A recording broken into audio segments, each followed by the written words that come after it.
제가 조금 전에 수강생들이 어떤 분이시냐고 했더니 대부분 주민자치위원들을 오래 하셔서 자치라는 것은 다양한 영역에서 이루어져야 합니다. 행정도 그래야 되고, 뭐, 법도 이루어져야 되고, 경찰과 같은 치안 또는 국가 경제, 뭐, 모든 경제, 사회, 정치, 문화 모든 분야에서 분권이 이루어지고 자치가 이루어져야 되지만, 그 중에서도 매우 중요한 영역 중에 하나가 언론 분야입니다.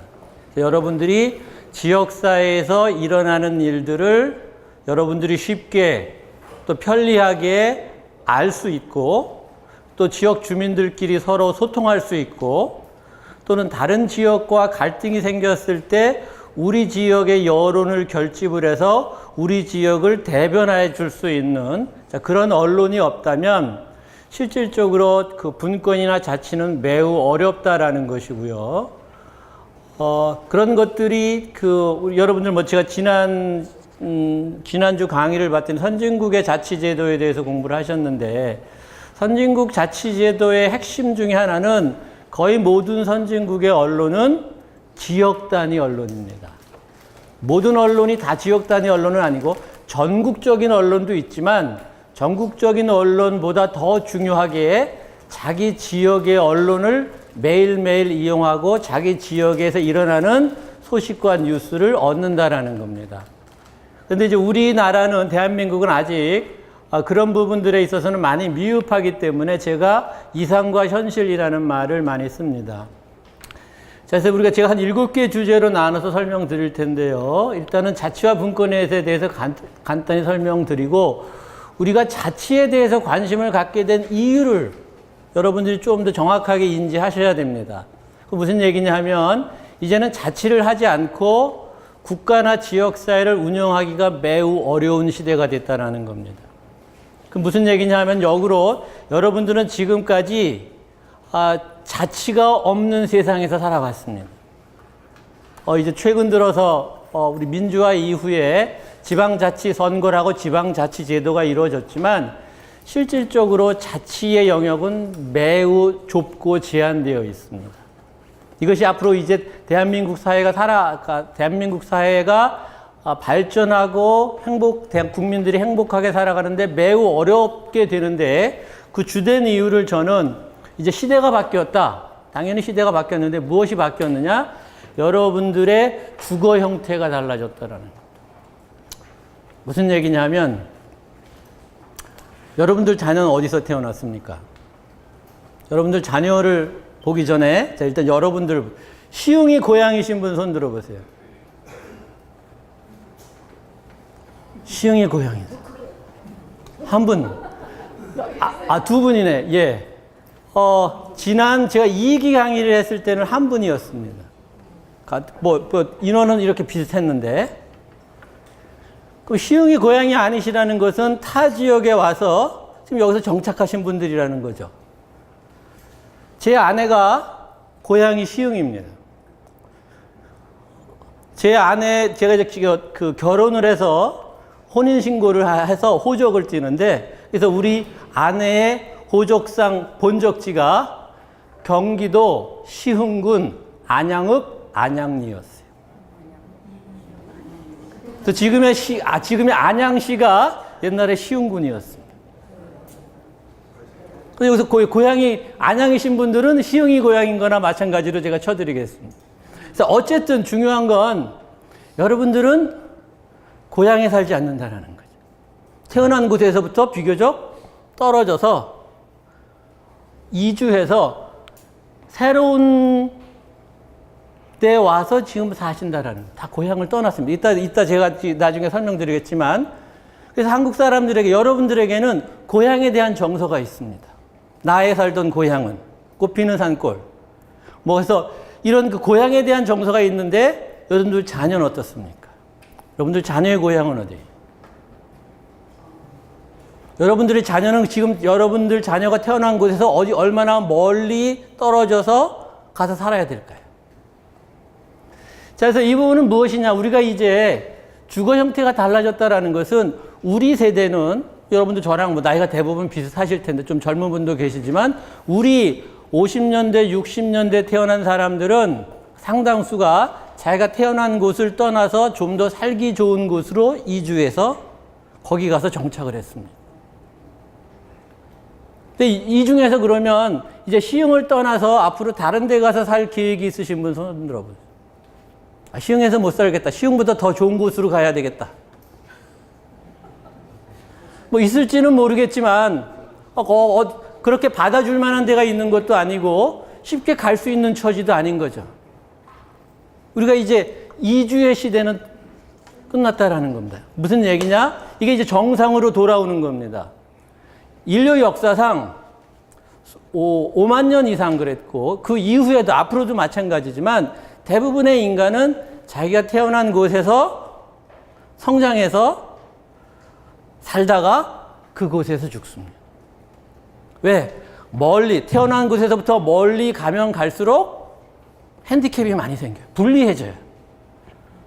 근데 우리가 지난 100년 동안은 일제 식민지도 겪고 전쟁도 겪고 경제 발전도 하고 세상이 확 바뀌면서 많은 사람들이 자기가 태어난 곳에서 사는 게 아니라 태어난 곳을 떠나서 전쟁을 피해서 또는 식민지 압제를 피해서 또는 일자리를 위해서 자기가 태어난 곳을 버리고 새로운 곳에서 정착했다라는 겁니다. 여러분들의 자녀도 그럴까요? 그럴 가능성은 이제 거의 없다라는 겁니다. 이런 것들이 우리가 이제 주민자치라는 것을 안 할 수 없는 이제 이런 세상이 됐다라는 것이고요. 근데 이게 잘 안 된다라는 겁니다. 왜 안 되느냐? 여러 가지 이유가 있는데 그 중에서 중요한 것 중에 하나가 언론의 문제입니다. 미디어의 문제입니다. 그래서 자치나 분권을 제일 거부하고 맞득치 않아 하는, 하고 싶어 하지 않는 이런 사람들이 바로 언론계에 있는 사람들입니다. 왜 그런지는 제가 설명을 드립니다. 자, 그러다 보니까 여러 가지로 좀 많은 그 부작용들이 생기는데요. 이따 여러분들이 이제 그 설문지를 한번 다 기입을 하시고 보면 우리가 바라는 이상하고 실제 우리의 현실이 어떤지를 여러분들이 아마 좀 체득하실 수 있을 것 같습니다. 자, 그래서 이게 지방분권 개헌안 올 초에 문재인 정부에서 개헌안이라고 하면서 대한민국 헌법 제1조에 대한민국은 지방분권 국가다라고 해서 지방분권 개헌안이다라는 걸 발표했습니다. 근데 과연 그렇게 헌법이 바뀔까요? 그럴 가능성은 이미 벌써 이제 그런 적이 있었나 하고 생각하는 사람들이 많을 겁니다. 이미 이제 관심에서 멀어졌습니다. 그래서 문재인 정부는 일단은 대통령 되기 전에는 그래도 부지방분권 하겠다라고 공약은 했으니까 공약을 실천한 건 맞다. 개헌안을 일단 내놓긴 했는데 어쨌든 정치인들도 별 관심이 없고 국민들도 별 관심이 없고 언론에서도 별 관심이 없다라는 겁니다. 그래서 찬성들은 합니다. 지방분권을 다 해야 된다라고 원칙적으로는 대한민국 사람들의 거의 70%가 동의를 합니다. 지방분권 국가 만들자. 분권 개헌을 하자. 근데 문제는 무엇이냐? 안 해도 별 신경 안 쓴다라는 거예요. 안 해도. 자, 그래서 이 지방자치, 여러 가지 지방자치에 대한 역사를 제가 수업 시간이 1시간밖에 되진 않아서 대한민국은 아주 유구한 지방자치의 역사가 있습니다. 이게 완전히 새로운 서구 민주주의 국가의 이런 통치 방식이 아니라 대한민국뿐만 아니라 전 세계 국가들이 일정 정도 지방자치의 틀 속에서 국가를 운영을 해왔고 우리나라도 마찬가지입니다. 그래서 여러분들 이건 그냥 암행어사는 다 뭔지 알죠? 암행어사 뭐 하는 겁니까? 암행어사는 뭐 하는 거예요? 어떤 암행어사가 제일 유명한가요? 박문수가 있고 또 춘향전의 이몽룡. 예. 그래서 우리 역사는 잘 모르지만 암행어사에 대해서는 다 알고 있습니다. 그럼 암행어사는 왜 필요했을까요? 왜 필요했어요? 암행어사는? 그렇죠. 변학도와 같은 부정부패를 일삼는 관리들이 많았기 때문이다라는 겁니다. 여러분들 초중고등학교 역사 시간에 배웠다면 조선이 붕괴한 여러 가지 이유 중에 보면 당쟁도 있고 부정부패가 심했다. 무슨 얘기예요? 암행어사가 효과가 있었다는 거예요? 없었다는 거예요? 암행어사가 별로 효과가 없었다라는 겁니다. 자, 그러면 왜 이런 그 암행어사가 필요할 정도로 부정부패가 만연했느냐? 라는 문제를 보면 거기에는 이 부정부패가 만연하는 것은 이제 조선 후기에 들어옵니다. 영조, 정조가 끝나고 순조, 철종, 헌종. 자, 이때 1700년대 후반에 들어오면서 실질적으로 부정부패가 아주 극심해지고 결국은 우리가 조선 왕조가 패망하는 역사를 보면 우리가 이제 일제 식민지가 되죠. 근데 우리 그 일제 식민지를 옹호하는 일본의 많은 사람들이 주장하는 것 중에 하나가 우리는 한국과 조선과 전쟁을 해서 나라를 빼앗은 게 아니다라는 거예요. 합법적으로 조선 왕조가 당시의 고종이 다 그 신하들과 같이 합의를 해서 우리가 말하는 을사늑약이라는 한일 합방 조약을 맺어가지고 국제법상으로 유효하게 우리가 나라를 인수했다라는 거예요. 그건 무슨 얘기냐 하면 실질적으로 조선 왕조는 나라를 통치할 만한 힘이 없을 정도로 부정부패가 심했다라는 거예요. 자, 이 부정부패가 심한 이유를 보면 결국은 부정부패는 무엇으로 근절하는 겁니까? 사람들의 양심대로 살도록 기대해야 되는 건가요? 부정부패를 없애는 건 뭐예요? 법을 엄격히 집행하고 그 다음에 감시해야 돼요. 견제를 해야 돼요. 그래서 이런 감시에 견제를 하는 것들이 조선시대에는 조선시대 초기 중기까지는 비교적 철저하게 지켜졌어요. 그 무슨 얘기냐 하면 그 중에 대표적인 게 이 상피제라는 게 있습니다. 서로 피한다라는 뜻이에요. 뭘 피하냐? 조선 왕조는 문관과 무관이 있지만 문관들이 통치를 하던 국가였고 그 문관들은 과거라는 시험을 가지고 아무리 가문이 좋다 하더라도 과거에 급제할 만한 실력이 되질 않으면 관리가 될 수 없었어요. 그래서 철저하게 능력 위주로 관리들을 뽑았는데 그 관리들을 뽑고 나서 관리들을 이제 배치해야 되잖아요. 각 중요한 보직에 배치를 해야 되는데 그것은 중앙정부보다는 각 지방에 사또로 많이 가는 겁니다. 자, 이때 이 상피제라는 것은 무엇이냐? 자기 출신지에는 과거 급제한 사람이 관리로 내려갈 수 없게 하는 것. 자기 고향에 가서 일을 하면 더 잘하지 않을까요? 생판 모르는 전라도 사람이 경상도 가서 하든지 함경도 사람이 여기 경기도에서 와서 하는 것보다는 고향에 내려가서 일을 하면 훨씬 더 일을 잘하지 않을까요? 잘할 수도 있겠죠. 그렇지만 치명적인 약점이 있다는 거예요. 뭡니까?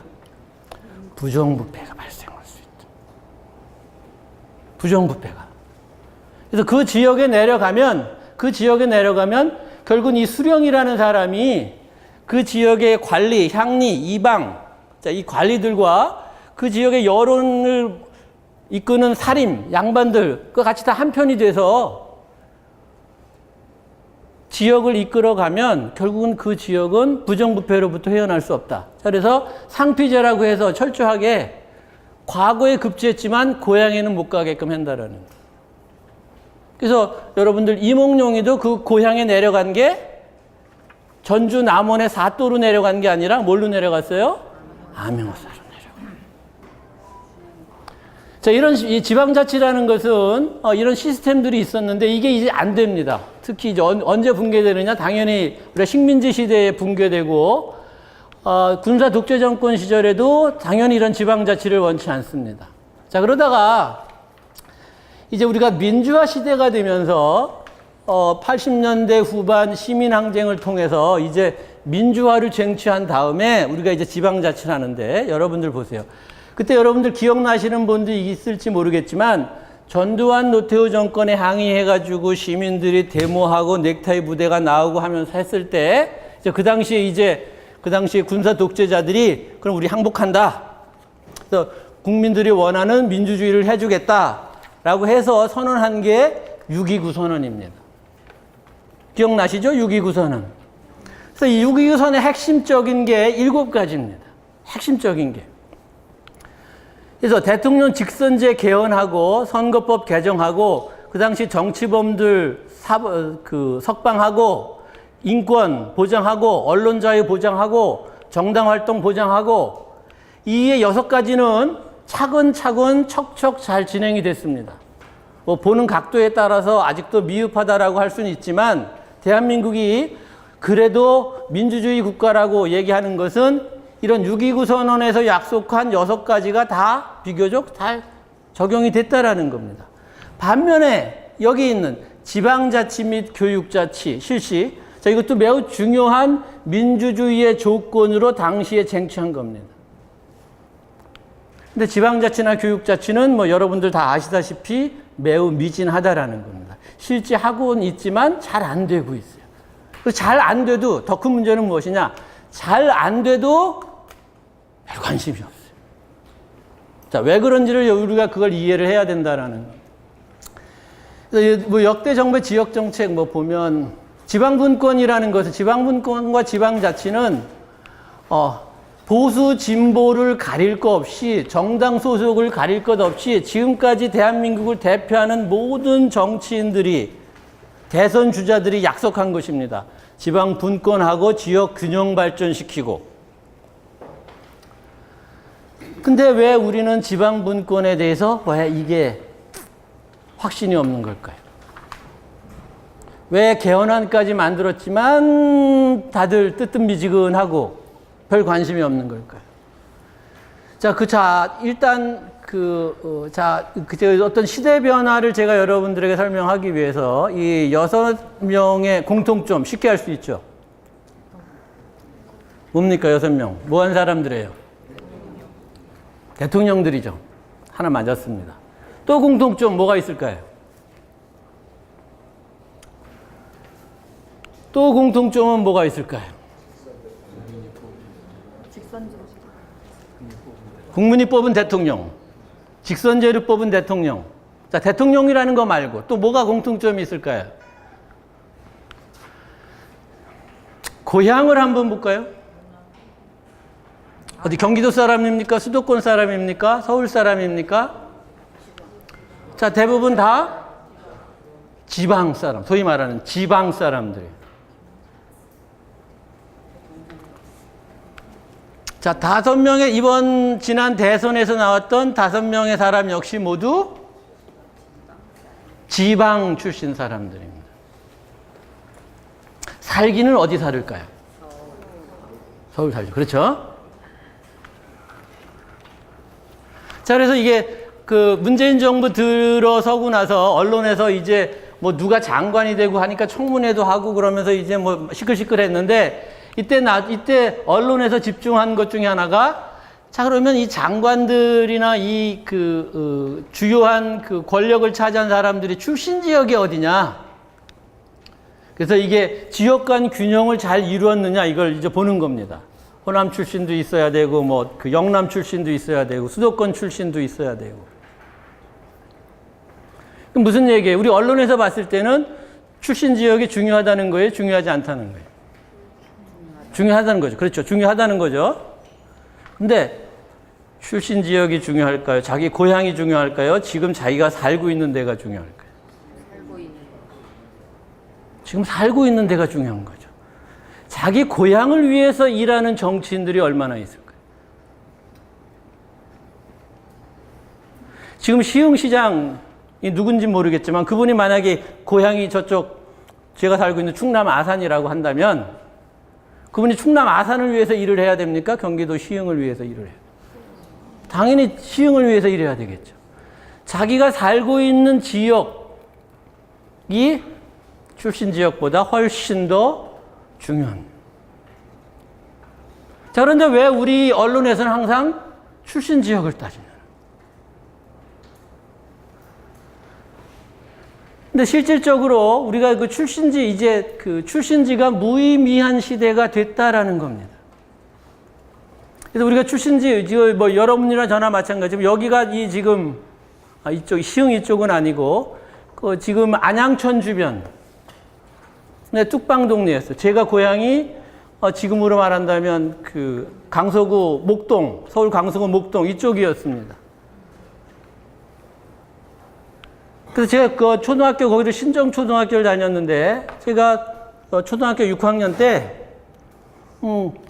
학생들이 하도 갑자기 몰려와서 오전반, 오후반 하고, 그러면서 이제 학생들 들어오는 순서대로 번호를 매겼어요. 그래서 한 95번까지가 들어왔어요. 그래서 모든 아이들이 다 기대를 했어요. 과연 100번이 나올 것이냐?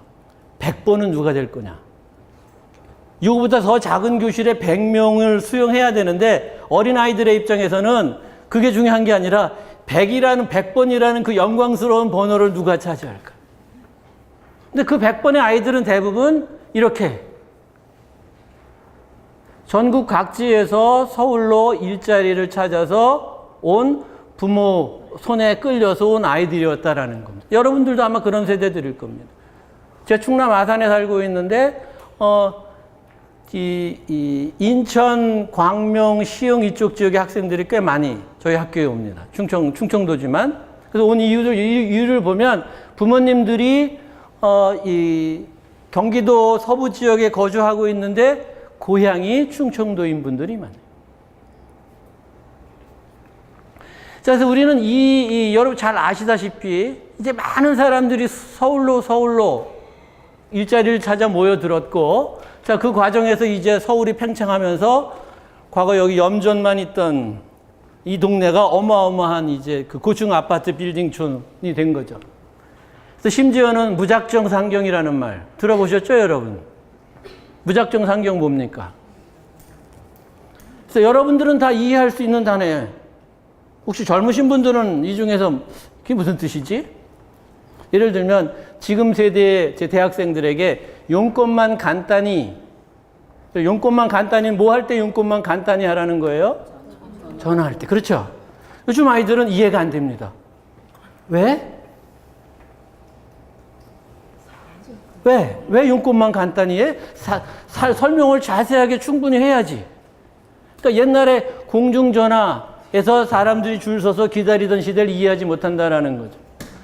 자, 우리 무작정 상경도 그 당시 60년대, 70년대를 대표하던 상징적인 어휘였습니다.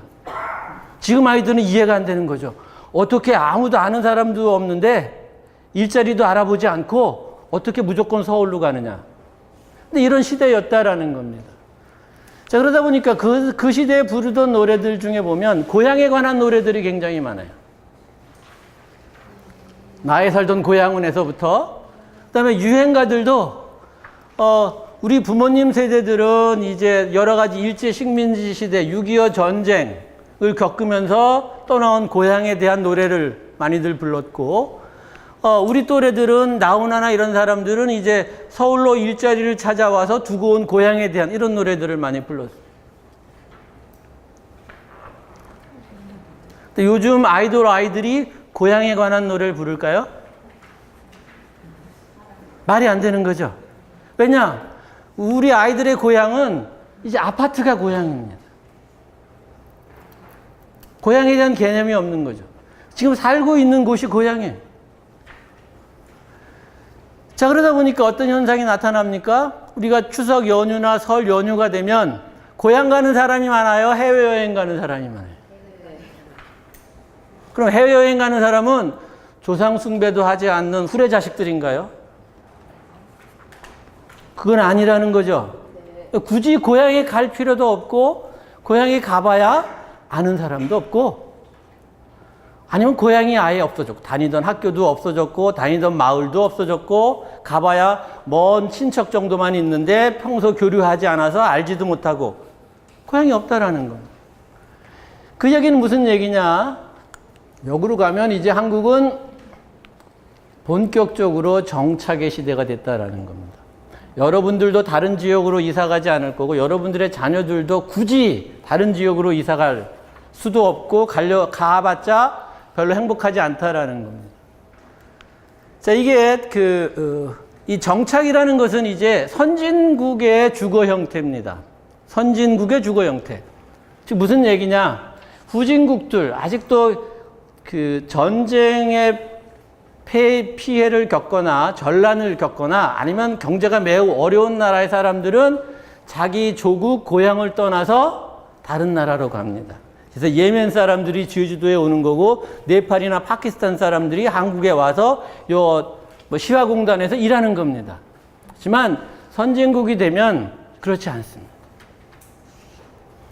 자, 예를 들면 미국 같은 경우를 보면 미국은 우리가 흔히 그냥 고정관념으로 보면 뭐 영화나 뭐 이 텔레비전 이렇게 보면 크리스마스나 추수감사절 이런 거 보면 부모님 만나러 가기 위해서 비행기를 몇 번이나 갈아타고 차를 막 타고 그래서 막 1년에 한 번 정도 간신히 모이고 이러는 것 같은데 실제로 미국에서 보면 미국인 성인들이 부모와 떨어져 있는 거리가 평균 30km입니다.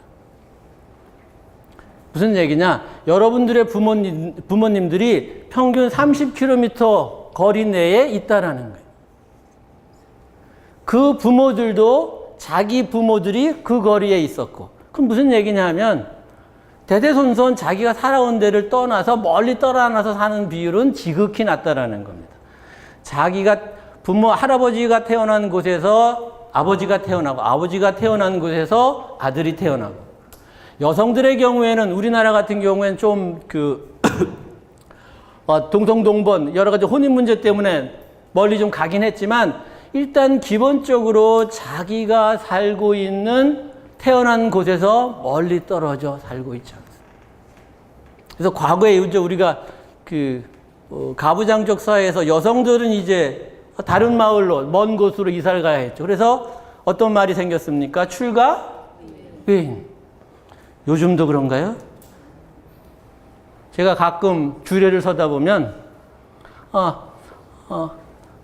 신랑 측 부모님하고 이제 신부 측 부모님 따로 또 끝나고 나면 신랑 측에서는 뭘 하죠?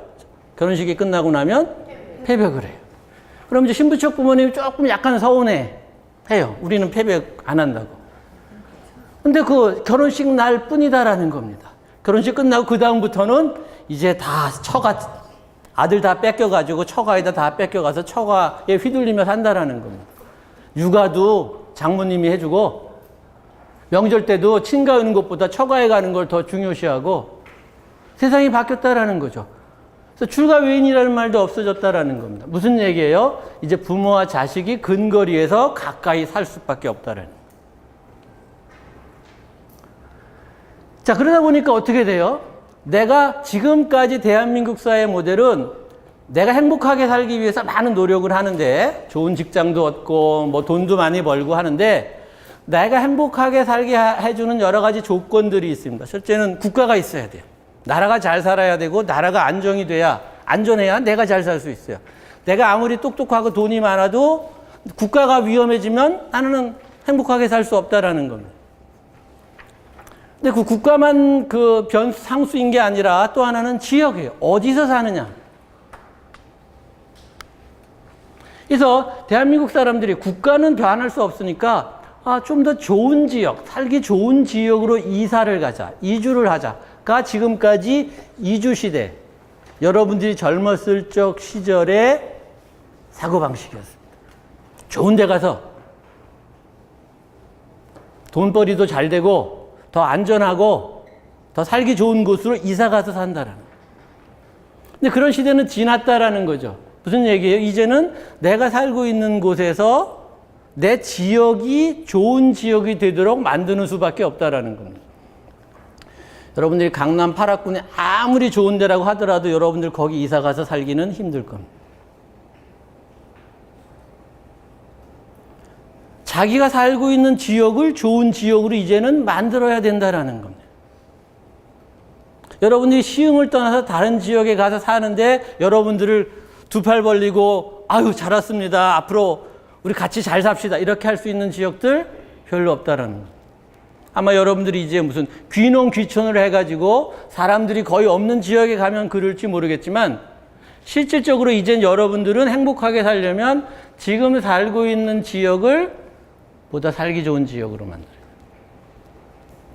그러다 보니까 이제 지방자치를 할 수밖에 없는 겁니다.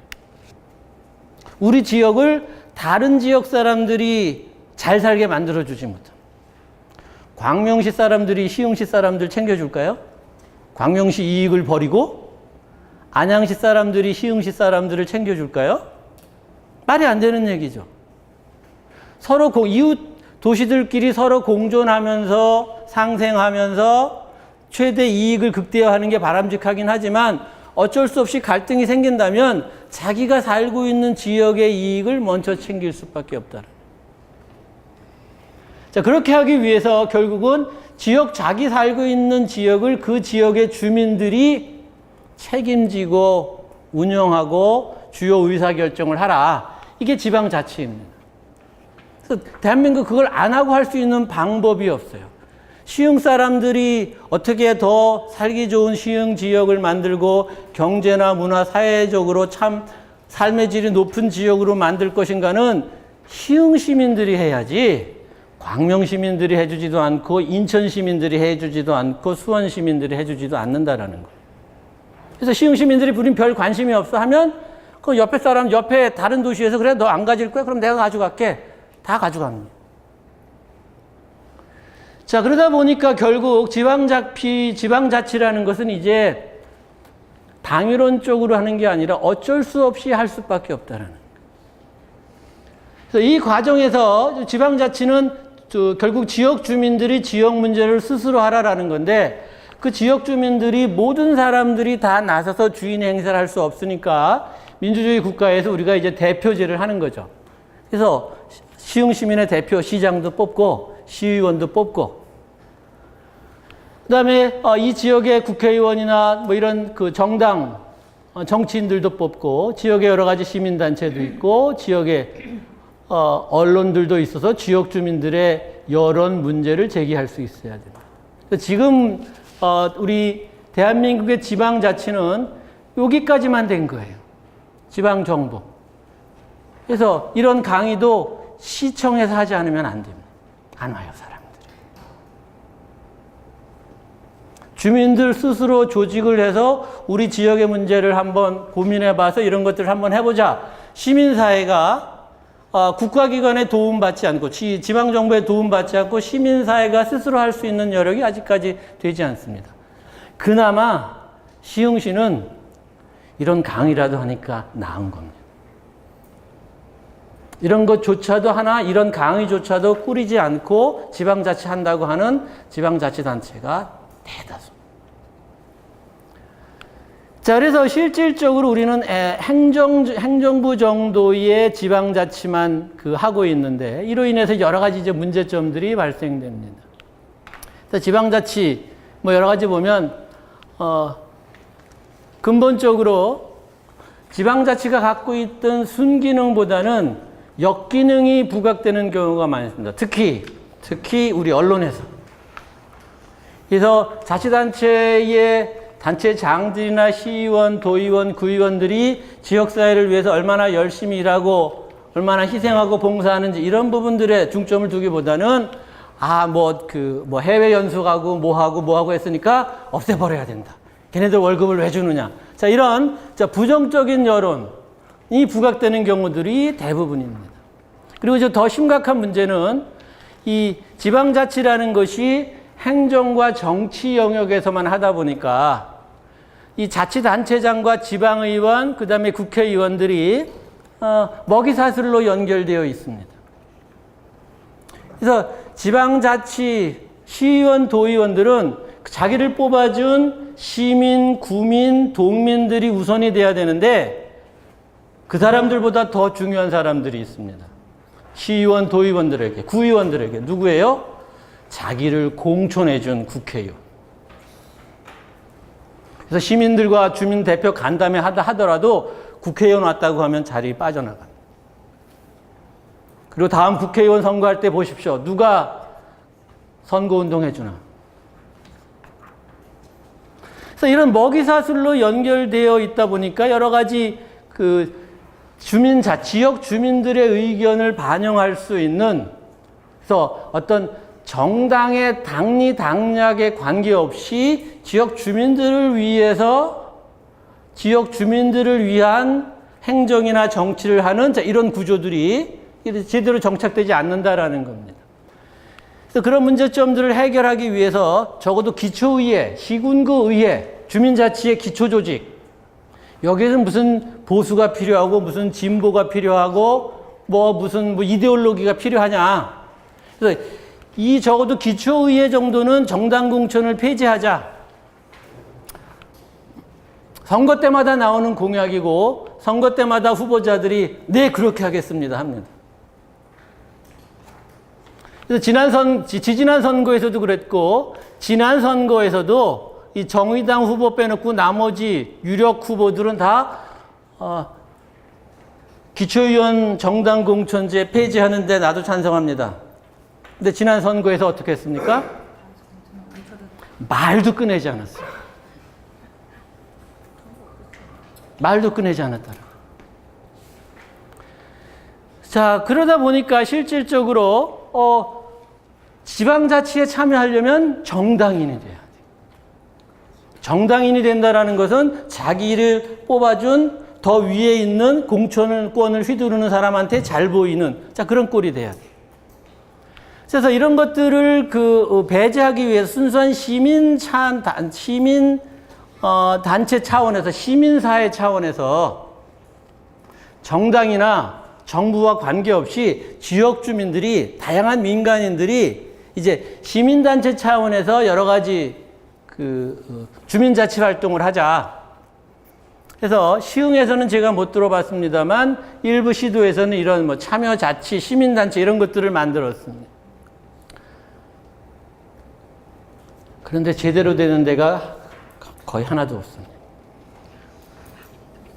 하나도 없다라는 겁니다. 적어도 지방정부 차원에서 자치단체 차원에서 활발하게 주민참여 시민단체를 운영하는 지역들이 거의 없습니다. 제가 거의라는 말을 쓰는 것은 그중에 어디서 잘하는 데가 있을지 모르는데 제가 모르지만 근데 그럴 가능성은 정말 희박합니다. 그래서 대부분 거창하게 참여자치 시민연대 한다고 창립총회 하고 개국식 하고 TV도 만들고 등등 합니다. 그래서 이게 제가 하는 비유인데 우리 자영업자들 개업식이랑 비슷해요. 개업식의 특징은 뭡니까? 손님이 많아요, 적어요? 손님이 많죠. 그 다음부터는 없어요. 자, 개업할 때 되면 친구들, 언니, 오빠 다들 와가지고 축하해줘요. 손님들은 별로 없어요. 또 정작 중요한 건 손님들이 와야 되는데 개업 축하합은 쫙 있지만 다음날부터 손님들은 찾아보기. 자, 이게 이 시민단체도 마찬가지다라는 겁니다. 이렇게 되는 이유는 이제 제가 본격적으로 제가 그러면 이게 왜 언론과 관련이 있느냐라고 이제 들어가야 되는데요. 자, 지금까지 여러분들 생각해 보세요. 시흥 시민이면서 시흥 지역에 살면서 시흥에 대해서 정말 관심이 없고 어떻게 되든 상관없을까요? 그렇게 생각하는 사람들 여러분 주변에 있을까요? 내가 살고 있는 지역에 범죄도 좀 줄여야 되고 환경도 좀 좋아져야 되고 복지시설도 나야 되고 애들 공부할 환경도 좋아져야 되고 학군도 좋아져야 되고 치안도 좋아져야 되고 그런 관심이 없는 사람이 과연 있으냐는 거예요. 나는 어디 살든지 그 지역에 대해서 관심이 없어. 심지어는 관광객들조차도 자기가 관광하는 지역에 대해서 관심이 많습니다. 치안이 안정돼야 되고 물가가 싸야 되고. 무슨 얘기냐. 인간은 살면서 자기 지역에 대해서 무관심할 수가 없다라는 거예요. 자기가 있는 지역에 대해서 관심을 갖고 첨예하게 이해관계가 얽혀 있을 수밖에 없다라는 거예요. 근데 왜 다들 무관심하냐라는 거예요. 자, 그것은 우리가 여러 가지 지역사회에 관련된 사안에 대해서 참여하고 행동해야 되는데, 관심을 가져야 되는데, 그 첫 번째 참여, 행동, 관심, 이런 것들은 일정한 단계를 거치지 않으면 결코 이루어지지 않습니다. 자, 우리가 해서 인간 행동의 인지적 단계라고 제가 이렇게 설명할 수 있는데요. 이건 모든 행동에 다 거의 적용이 됩니다. 무슨 얘기냐? 자, 그 뒤에서부터 보겠습니다. 어떤 행동을 하려면, 그래서 저는 촛불 시위나 태극기 시위. 자, 이게 자발적인 거죠. 어떤 행동입니다. 자기 신념에 따라서. 이 행동으로 이루어지려면 이 단계를 다 거쳐야 됐기 때문에 이런 행동으로 갔다라는 겁니다. 첫 번째는 무엇이냐? 정보 습득이 있어야 돼요. 박근혜가 누군지 모르는 사람이 태극기 시위에 갈 수 있나요? 촛불 시위에 갈 수 있나요? 불가능한 거죠. 박근혜가 누군지 모르는 사람은 분명히 저기 시위에는 가지 않았을 거다라는 거예요. 여기 온 사람들은 대한민국에서 각계각층 전국 각지에서 사람들이 몰려왔지만 분명한 것은 박근혜가 누군지는 다 안다. 왜? 그걸 모르고는 올 수가 없다라는 거예요. 자, 그럼 박근혜에 대해서 아는 사람은 대한민국 사람들 대통령으로 뽑았으니까 다 안다라는 겁니다. 그 중에서 그럼 여기 어떤 사람들이 오느냐? 그 박근혜 대통령의 탄핵에 대해서 찬성을 하든 반대를 하든지 간에 내가 관심이 있다라는 거예요. 그래, 박근혜 대통령 탄핵이 되든 탄핵되지 않든 나랑 무슨 상관이야? 자, 이런 사람이라면 저게 오지 않았을 거다라는 거죠. 그래서 박근혜 대통령이 지금 탄핵을 당할 위기에 있대. 박근혜 대통령이 지금 탄핵을 시켜야 된대. 자, 이런 것들에 대해 사람들이 관심을 갖고 그 다음에 관심만 갖는 게 아니라 강력한 공감 또는 반대가 있어야 된다는 겁니다. 그래서 여기 온 사람들이 난 이래도 좋고 저래도 좋아 해서 온 게 아니다라는 거죠. 확실히 자기가 어떤 공감이나 반대, 자기가 감정이 정확하게 설정이 되어 있기 때문에 그 다음에 행동이 이루어진다는 거예요. 다른 예를 볼까요? 여러분들 오늘 이 자리에 시흥시민 한 30만 명 되나요? 30만 명 전원에게 시청 홈페이지에서 여기 지금 뭐 주민자치분권대학 강의 45만, 어마어마하게 크네요. 45만 명들이 다 볼 수 있도록 시흥시청에서 시민들에게 쫙 알렸을 거예요. 자치분권대학 제3기 수강생 모집합니다. 근데 그걸 모르고 오신 분이 있어요? 다 알고 오셨죠. 다 어디선가 정보를 얻은 거예요. 다양한 경로를 통해서. 그 다음에 이 분야는 내가 좀 관심이 있는 분야예요. 그리고 이런 자치분권 이런 것들이 좀 필요해. 정말 필요하다고 생각해. 자, 그러니까 행동에 옮겨진다라는 겁니다. 그 중에서 하나라도 이 단계에서 빠지면 결코 이 자리에 와서 여러분들이 앉아있지 않으실 거예요. 그래서 이 자리에 오지 않으신 시흥 45만 명에 달하는 시흥 시민들은 이 단계에서 여러분들과 확실히 정도가 떨어졌다라는 거예요.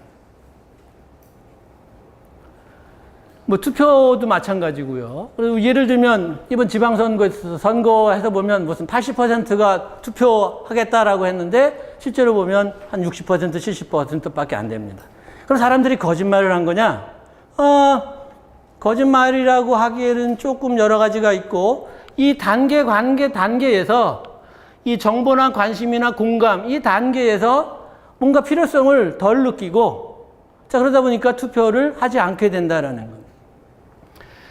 불참도 마찬가지고요. 자, 그래서 그러면 이 단계에서 자 보세요. 제일 중요한 건 뭐예요? 행동을 촉발하는 건 정보가 있어야 된다. 자치분권 학교 여러분에 대한 정보를 여러분들에게 주지 않았는데 여러분들이 이 자리에 와서 앉아 있을 수가 없다라는 거. 정보가 있어야 된다. 자, 그러면 지역 문제도 마찬가지다라는 겁니다. 주민자치를 하려면 자, 우리는 끊임없이 뉴스와 정보를 습득해요.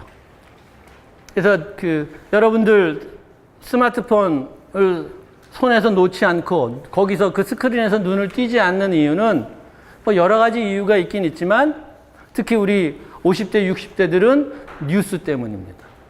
10대, 20대들은 게임하느라고 스마트폰을 놓지 않는다면 대한민국 사람들 대부분의 사람들은 내 스마트폰에 친구로부터 카톡으로 뭐가 들어왔는지, 무슨 문자가 들어왔는지, 누구한테 이메일이 왔는지, 밴드에 뭐가 올라온 게 있는지, 누가 전화를 했는지. 자, 끊임없이 뭔가 새로운 소식이 나에게 들어올 것을 기대하고 그것을 들여다본다라는 것. 그래서 이런 뉴스 정보의 습득은 우리 휴대전화 선진국인 남한이나 북한이나 언론 통제를 하는 북한이나 다 마찬가지다라는 겁니다. 근데 여기서 이제 그 대한민국이 전 세계 그 국가와 특히 우리 그 선진국과에 있어서 매우 특별하게 차이가 나는 게 이게 지금 OECD 26개국을 대상으로 해서 조사를 한 건데요. 지금 전 세계적으로 대부분의 신문사 방송국들이 다 망해가고 있습니다. 사람들이 신문을 옛날처럼 보질 않고 읽지도 않고 텔레비전도 보질 않아요. 그러다 보니까 신문이나 텔레비전은 뭘로 먹고 삽니까? 광고를 먹고 살아야 되죠. 근데 사람들이 보지도 않는데 거기다 광고를 낼 광고주들이 없는 거죠. 광고 단가도 지극히 적게. 그래서 여러분 텔레비전 보시면 텔레비전들 우리 5, 60대는 여전히 텔레비전을 많이 보는데 옛날처럼 무슨 삼성 그 현대 이런 데서 별로 광고하지 않습니다. 뭐 이상한 보험 광고 뭐 이런 이런 광고들 대부분 이제 정상적으로 시장에서 양질의 상품과 서비스를 팔아서 이윤을 내려고 하는 기업들은 이제 거의 신문과 방송에 광고하지 않습니다. 이제 신문과 방송에 광고하는 기업들은 좀 어리숙한 독자나 시청자들을 현혹시켜가지고 이거 분양하면 뭐 몇 배 수익이 나고 이거 당첨되면 뭐가 일어나고 묻지도 않고 따지지도 않고 무조건 병원에 가면 병원비 다 대주고 자, 이런 광고로 먹고 산다라는. 당연히 신문과 방송에 대해서 사람들이 그러다 보니까 신뢰도가 더 떨어지고 올해 90년대 중반, 그러니까 한 20년 전만 하더라도 집에 신문을 구독하는 비율이 대한민국의 약 70%였습니다. 20년 전에. 그러니까 그거는 1인 가구나 아주 노인 가구를 제외하고 대부분의 가정에서 신문을 구독했습니다. 지금 이제 10% 미만으로 떨어졌습니다. 여기서도 10% 미만일 겁니다. 손들어보세요. 집에서 지금 집에서 종이 신문을 구독하고 계시는 분, 구독료를 내고 2분, 10% 3분. 그러니까 지금 한 30명 되는데 3명, 4분. 왜 지금까지 구독하시는지 제가 물어보진 않겠어요. 그래서 지하철, 이제 시흥도 지하철 개통됐죠? 옛날에는 지하철 타면 신문들 펼쳐들고, 그다음에 한때는 무료 신문이라고 해서 지하철 입구에서 사람 막 나눠줬습니다. 그것도 이제 싹 없어졌어요. 그것만 없어진 게 아니에요. 지하철 차 안에도 없어진 게 있습니다. 뭐가 없어졌어요? 지하철 차 안에 광고가 없어졌어요. 지하철 여기저기 차 내에 벽보로 광고들이 쫙 붙어 있었는데 그것들도 다 없어졌어요. 광고주들이 광고 안 해요. 왜? 사람들이 뭐만 보기 때문에? 스마트폰만 보고. 사람들이 왜 스마트폰을 봐요? 뭔가 새로운 뉴스가 있는. 그 뉴스는 언론사, 신문사나 방송국의 뉴스가 될 수도 있고 내 친구에 관한 뉴스가 될 수도 있고 내 자식에 관한 뉴스가 될 수도 있고. 자, 그래서 전 세계 언론사들이 이제 사람들이 이 뉴스를 보지 않는다. 신문과 방송을 보지 않으니까 먹고 살기가 굉장히 힘들어졌어요. 그럼 사람들이 정말 어떻게 하면 어떤 뉴스를 제공하면 독자나 시청자들이 우리 신문이나 방송을 계속 구독할 것인가를 끊임없이 연구하고 있는데 이게 작년에 나온 데이터입니다. 그래서 26개국, OECD 26개국을 대상으로 해가지고 조사를 한 건데요. 관심도 어떤 뉴스에 관심이 많느냐 물어봤어요. 그러니까 전 세계적으로 가장 관심이 많은 뉴스는 어디에 관한 뉴스예요? 지역에 관한. 자기가 살고 있는 지역에 관한 뉴스가 다른 여러 가지보다도 압도적으로 많습니다. 63%. 이 나라는 선진국들이다라는 거. 반면에 우리나라는 35%밖에 되질 않아요. 다른 뉴스에 더 관심들이 많다라는 거. 자, 그러면, 자, 뭐, 여러 가지 뉴스에 대해서 설명드릴 수 있는데, 자, 그럼 여기서 오늘 여러분들이 배워가야 될 것 중에 하나, 뉴스란 무엇이냐. 이것만 정확히 아셔도. 앞으로 이제 여러분들 끊임없이 뉴스는 계속 보죠. 근데 과연 뭐가 뉴스입니까? 새로운 정보. 새로운 정보들이 다 뉴스인가요? 물론 이제 새로운 정보가 돼야 뉴스가 되는 거겠죠. 그렇죠? 그래서 무슨 지금 트럼프하고 김정은하고 뭐 이렇게 대화를 했는데 뭔가 새로운 내용이 있어야 그게 뉴스가 될 테지, 한 달 전, 두 달 전에 한 거 다시 얘기하면 뉴스가 안 되는 거죠. 그렇지만 모든 새로운 정보가 다 뉴스인가요? 자, 요즘 불에 타는 차 어떤 차가 있습니까? BMW 비싼 차. 제가 그럴 줄 알고 안 탔어요. 자, 비싼 차 불에 타죠? 왜 뉴스가 돼요? 다른 국산차가 불에 타면 뉴스가 될까요, 안 될까요? 그럼 다른 국산차는 불에 안 탔을까요?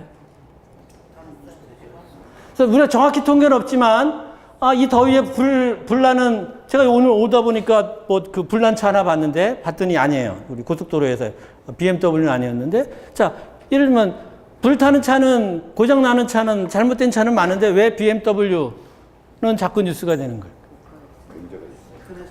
문제가 있으니까. 똑같은 종류가 많이 나니까. 그래서 여러분들은 나름대로 뭐가 뉴스가 되는지 다 알고 있죠.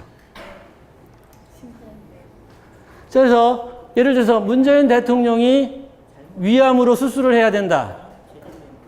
뉴스가 될까요, 안 될까요? 될까요, 안 될까요? 뉴스가 되겠죠. 그렇죠? 그러면 오늘 하루 위암으로 지금 병원에서 수술을 받는 사람들이 얼마나 될까요? 정확히는 모르겠지만 수천 명이 되겠죠. 그렇죠? 근데 제가 장호순 교수가 오늘 이 강의 끝나고 위암으로 수술 받는다면 뉴스가 될까요, 안 될까요?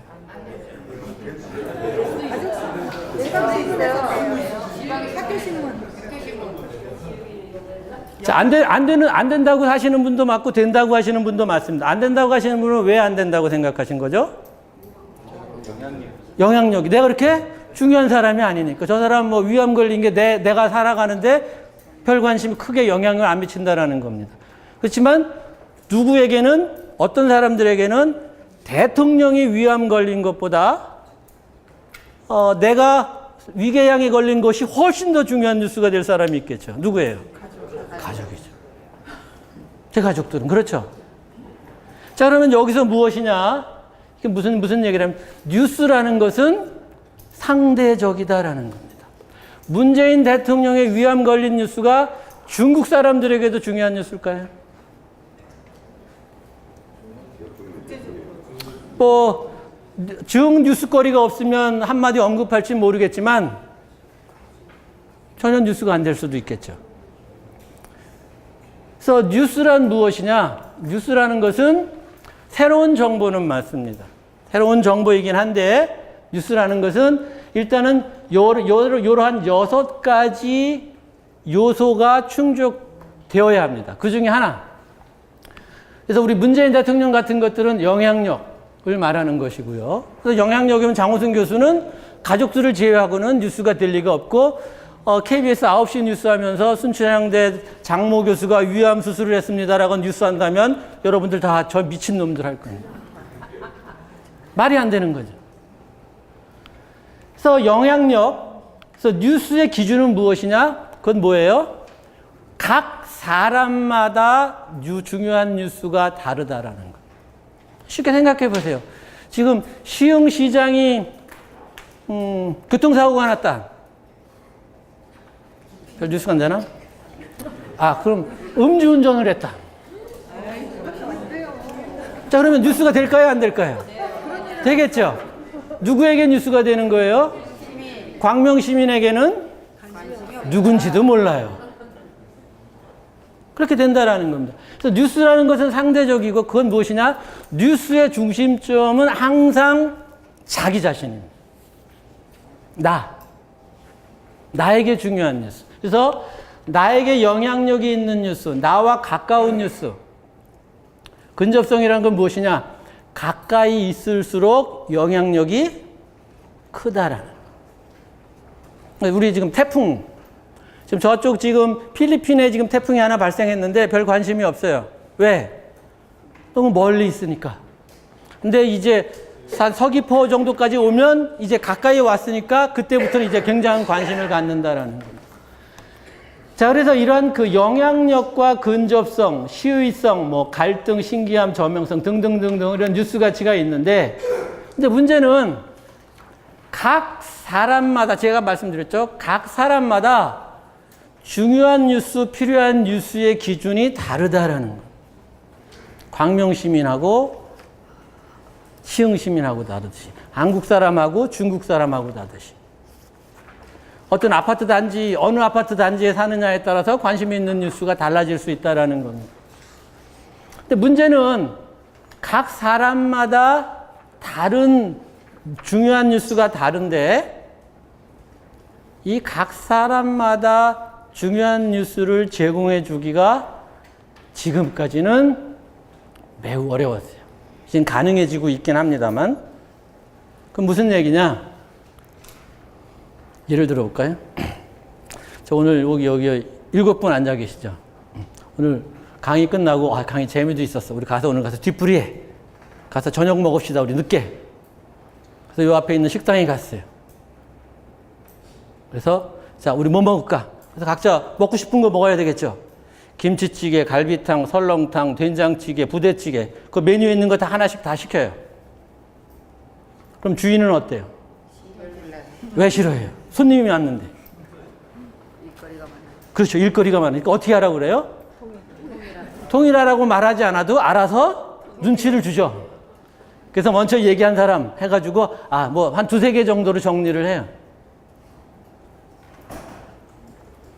뉴스도 마찬가지더라. 각 사람마다, 각 지역마다 다른 뉴스를 다 일일이 제공해 줄 수가 없어요. 시흥 지역 사람들에게 중요하던 시흥 지역의 뉴스를 제공해 주면 옆에 있는 광명시 사람들이 필요 없어. 안양시 사람들이 이건 우리 뉴스가 아닌데. 자, 그러다 보니까 뉴스라는 것은 엄밀한 의미에서 공짜이지만 공짜가 아니에요. 뉴스를 이용하는 사람들은 공짜로 이용하지만, 그렇죠, 여러분들 돈 내고 이제 신문 구독하시는 분들은 여기 3분밖에 되질 않고, 뭐 텔레비전 요즘 뭐 별로 돈 내질 않아요. 특히 인터넷 같은 데서는 다 돈 안 나고 보죠. 대신 뉴스를 만드는 사람들은 그러면 자재비와 인건비를 어디서 충당해요? 광고로 충당해요. 자선 사업을 하는 게 아니에요. 공익 사업을 하는 게 아니라 국민 세금을 걷어서 하는 것도 아니고 수익을 내요. KBS든 MBC든 SBS든 YTN이든 다 돈을 벌어야 된다. 뉴스를 팔아서 돈을 벌어야 돼요. 그러면 뉴스를 팔 때 어떻게 팔아야 돼요? 사람들이 많이 보게 해야 돼요? 적게 보게 해야 돼요? 많이 보게 해야 되죠. 많이 보게 해야 되니까 어떤 양상들이 나타납니까? 시흥 지역 뉴스 웬만한 거 아니면 시흥에서 연쇄살인 사건이 잇따라 터지지 않는 이상 미안하지만 시흥 지역 뉴스는 다룰 수가 없다라는 거예요. 어디에서? 여러분들이 대부분 보는 뉴스에서. 여러분들이 대부분 보는 신문이나 방송에서, 이따 여러 설문지도 보겠지만, 지난 일주일 사이에 우리 시흥 지역의 뉴스가 신문이나 방송에 여러분들이 주로 나온 경우는 거의 없다라는 거. 예를 들면 지금 지난 선거에서 제일 유명한 사람이 이 사람이 누구예요? 어느 지역 후보예요? 경기도지사 후보죠. 저는 충청도 사람인데 이 사람이 뭐 여배우 스캔들을 했든 뭘 했든지 간에 일단 저에게 중요한 건 누구예요? 안희정을 대신할 다음 사람이 저에게 중요해요. 충청도민이기 때문에. 근데 뉴스에서는 그걸 안 해줘요. 왜? 그거 하면 충청도 사람들 몇 사람만 보고 다 관심이 없어요. 대신 이 사람은 경기도지사 후보이긴 하지만 옆에 여배우가 생겨서 스캔들이 되면서 사람들이 갈등성도 있고 저명성도 있고 뭔가 재밌는 얘기가 있을 것 같은데, 뭐가 흥미로운 얘기가 있을 것 같은데, 이렇게 해서 이제 주목하게 된다라는 거예요. 그럼 무슨 얘기냐? 뉴스의 경제학적인, 뉴스가 경제 활동이라는 측면에서 봤을 때 기본적으로 대한민국에서 지역 뉴스를 만들어서 팔아서 수익을 내기는 매우 어렵다라는 거죠. 불가능한 건 아니지만, 특히 이제 우리나라 같은 경우에는 이 수도권 집중도가 굉장히 높습니다. 이게 좀 한 4, 5년 된 데이터인데요. 그래서 우리의 인구의 한 40%가 거의 한 50%가 수도권에 살고 있고 한 20%가 서울에 살고 있어요. 그래서 실제로 보면 서울 집중도를 보면 또 비슷비슷한데 인구 20%를 넘는 것은 이 사람들이, 서울 시민들은 예금이 좀 많아요. 한 50%. 대한민국 전체 예금의 50%를 서울 사람들이 갖고 있습니다. 그래서 돈이 많은 사람들이에요. 대신 뭐도 많아요? 대출, 빚도 많아요. 그래서 뭐 이렇게 부럽지 않아요. 그래서 대부분 한 20% 정도 되고 있는데, 아무리 그 수도권 집중 비율이 높은 것도 70%를 넘어가는 게 없어요. 70%를. 예외가 있다면 우리가 알고 있는 뉴스를 제공해주는 언론사, 이건 90%가 서울에 있습니다. 그래서 여러분들이 이용하는 언론은 서울 사람들이 서울에서 만든, 뭐 하기 위해서? 돈을 벌기 위해서. 그래서 시흥에 와서 장사를 하긴 하지만 시흥 사람들에게 필요한 뉴스를 제공해 가지고는 돈을 못 벌어요. 그래서 시흥 뉴스는 다루지 않아요. 그래도 시흥 시민들 누구도 문제 제기하지 않아요. 그래서 뭐 통계고요. 자, 그래서 예를 들면 우리 공영방송 KBS 같은 걸 보면 수십 년은 철저하게 가구당 2,800원인가 2,500원씩 걷고 있기 때문에 인구 분포에 따라서 거칩니다. 서울이 20%, 경기도가 한 20%, 그 다음에 각 지역마다 인구 비례 정도로 해서 나오는데, KBS가 걷어가지고 쓰는 돈을 어디서 쓰는가 봤더니 거의 90%를 서울에서 써요. 서울에서 다 쓴다라는. 시흥시청에는 KBS 기자 안 옵니다. 기자실이 있을지 모르지만, 이름은 걸어놨을지 모르지만 안 옵니다. 자, 그러다 보니까 어떤 현상들이 나타나느냐. 대한민국의 언론은 다 서울에서 전국을 대상으로 장사를 하는 언론입니다. 서울에서 만들어서 전국을 대상으로 장사를 하는 언론. 그래서 이 모델이 좋은 그룹이 두 그룹이 있어요. 지역 주민들에게는 유리한 건가요? 불리한 건가요? 자기 지역엔 뉴스가 없으니까 지극히 불리해요. 반면에 이게 아주 유리한 사람들이 있어요. 많은 사람들이 이 시스템의 덕을 보고 있어요. 첫 번째는 방송국을 운영하는 사람들이죠. 당연히. 서울에 집중되어 있어서 서울에 본사 하나를 가지고 전국에서 장사를 해요. 서울에서 만들면. 여러분들, 재벌기업 무슨 대형마트 뭐 이렇게 한다, 그 대형마트가 재래시장 상인들을 위협한다고 해도 그 대형마트는 그래도 각 지역에 한두 개씩 줘가지고 지역 주민들을 고용이라도 하죠. 대형 신문사나 방송국은 그런 것도 없다라는 겁니다. 그다음 더욱더 이 시스템이 유리한 사람들은 정치인들. 왜? KBS 사장, MBC 사장, SBS 사장, YTN 사장만 자기에게 우호적인 사람들을 딱 만들어 놓으면 그 다음부터는 신경 안 써도 돼. 그러다 보니까 어떻게 돼요? 정권이 바뀔 때마다 KBS, MBC 사장들을 두고 이제 싸움이 벌어집니다. 그리고 정권이 바뀌면 뉴스가 확 달라져요. 신기하지 않아요, 여러분? 한 방송국만 달라진 게 아니라 모든 방송국들이 다 달라졌어요. 왜? 다 정치권에서 좌지우지할 수 있는 이런 구조이기 때문에. 뭐 자세히 설명드릴 수는 없습니다. 우리나라 뭐 공영방송들은 다 사실상 청와대에서 임명권을 휘두를 수 있는 자 이런 구조라는 것이고요. 자, 그 다음에 이제 이 언론이 전국 단위 언론만 있으니까 좋은 사람들이 우리 시흥시장, 광명시장 같은 자치단체장들입니다. 왜 좋을까요? 비판하고 감시하는 사람들이 거의 없어요. 비판하고 감시하고 권력이 잘하는지 못하는지 챙기는 사람들이 거의 없다라는 거예요. 물론 기자실에 가면 시흥시청 기자실에는 아마 제 생각에 등록한 기자들이 50명에서 100명 사이일 겁니다.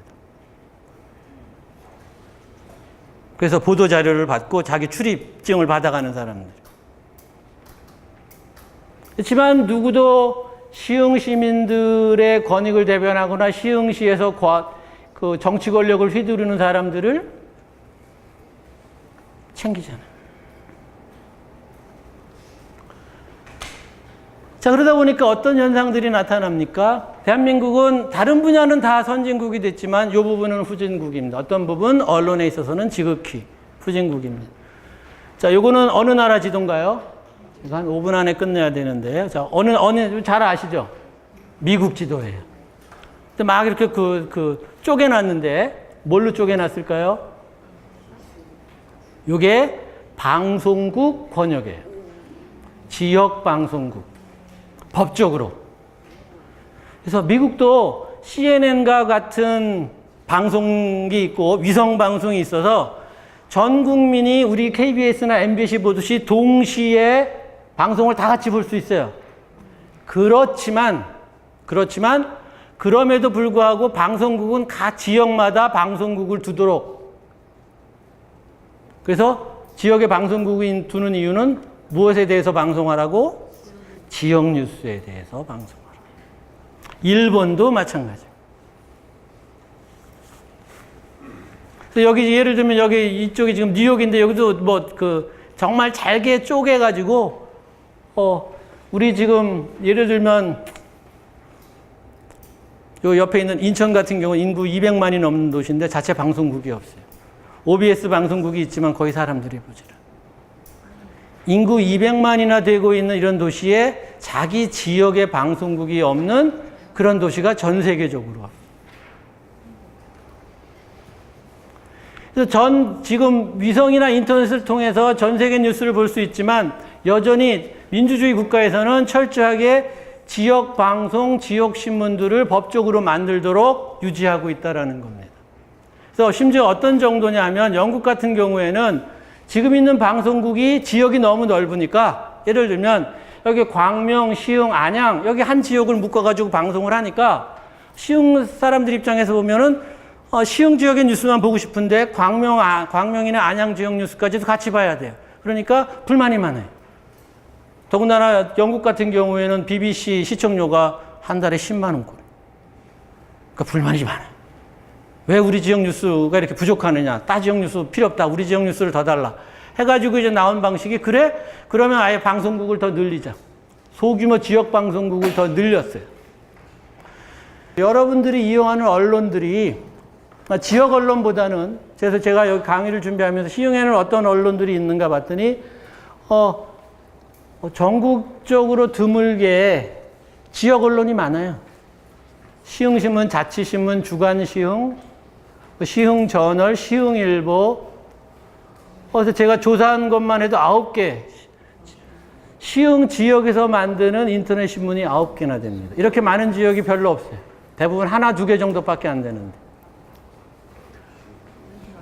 그렇지만 실질적으로 이용하는 사람들은 거의 없어요. 왜냐하면 이런 시군 단위에서 발행되는 지역신문들을 국가에서 육성시키기 위해서 지역신문 발전 지원법이라는 것을 만들고 여러 가지 많은 교육과 훈련, 취재, 비용 지원을 해줍니다. 그래서 그 주간 지역신문 같은 경우에는 한 40개 신문 정도가 지난 거의 한 15년 정도 계속 매년 지원을 받아왔는데 시흥에 있는 어느 신문도 그런 지원을 받은 적이 없어요. 그래서 그런 지원을 받으려면 몇 가지 조건이 충족돼야 돼요. 월급 제대로 줘야 되고 4대 보험 제대로 해줘야 되고 편집권 독립돼야 되고 그래서 언론으로서의 기초적인 기본적인 고율격을 갖춰줘야 되는데 그렇게 되지는 않는 것 같습니다. 그러다 보니까 시흥 지역 같은 경우 어떤 지역이냐? 혹시 이 프로그램 보신 적 있으셔요? 어디에 나왔던 거죠? 개그 콘서트에 나왔던. 개그 콘서트에 나왔던. 그래서 엄마, 아빠, 아들, 콩가루 집안이에요. 세대 차이도 있고. 그래서 모여서 얘기하면 말이 안 통해요. 그래서 웃겨요. 근데 미안하지만 시흥을 비롯한 대부분의 지역은 이 집만도 못해요. 이 집만도. 무슨 얘기냐? 적어도 이 집 사람들은 모여서 자기 가족 얘기를 해요. 자기 얘기하고. 서로 통하지 않아서 말이 안 되긴 하죠. 근데 우리 시흥 사람들이나 제가 살고 있는 뭐 아산이나 다른 지역도 많죠. 사람들이 모여서 얘기해요. 남의 집 얘기해요. 남의 집 얘기. 내가 101동 108호에 사는데 항상 하는 얘기는 101동 109호 얘기만 하고 있는 거예요. 이게 현실이다라는 거예요. 근데 이걸 이상하다고 생각하지 않는 거예요. 뭐 그런 여러 가지 이렇게 된 이유는 아까 제가 지방자치에서에 대해서 얘기를 했지만 역사적인 원인이 있습니다. 우리가 그 군부 독재를 거치면서 언론 통제를 받아와서 결국 이것을 제대로 실행하지 못했는데 이것을 실행하지 못한 이유가 아까 제가 얘기한 것처럼 여러분들은 지역을 떠나서 타 지역으로 이주해 왔고 이에서 사고방식은 지역은 중요하지 않다. 나라가 중요하다. 그래서 거대하게 나라 걱정은 하는데 자기가 살고 있는 지역은 잘 챙기지 못한다는 게 이게 우리 세대의 특징이다라는 거예요.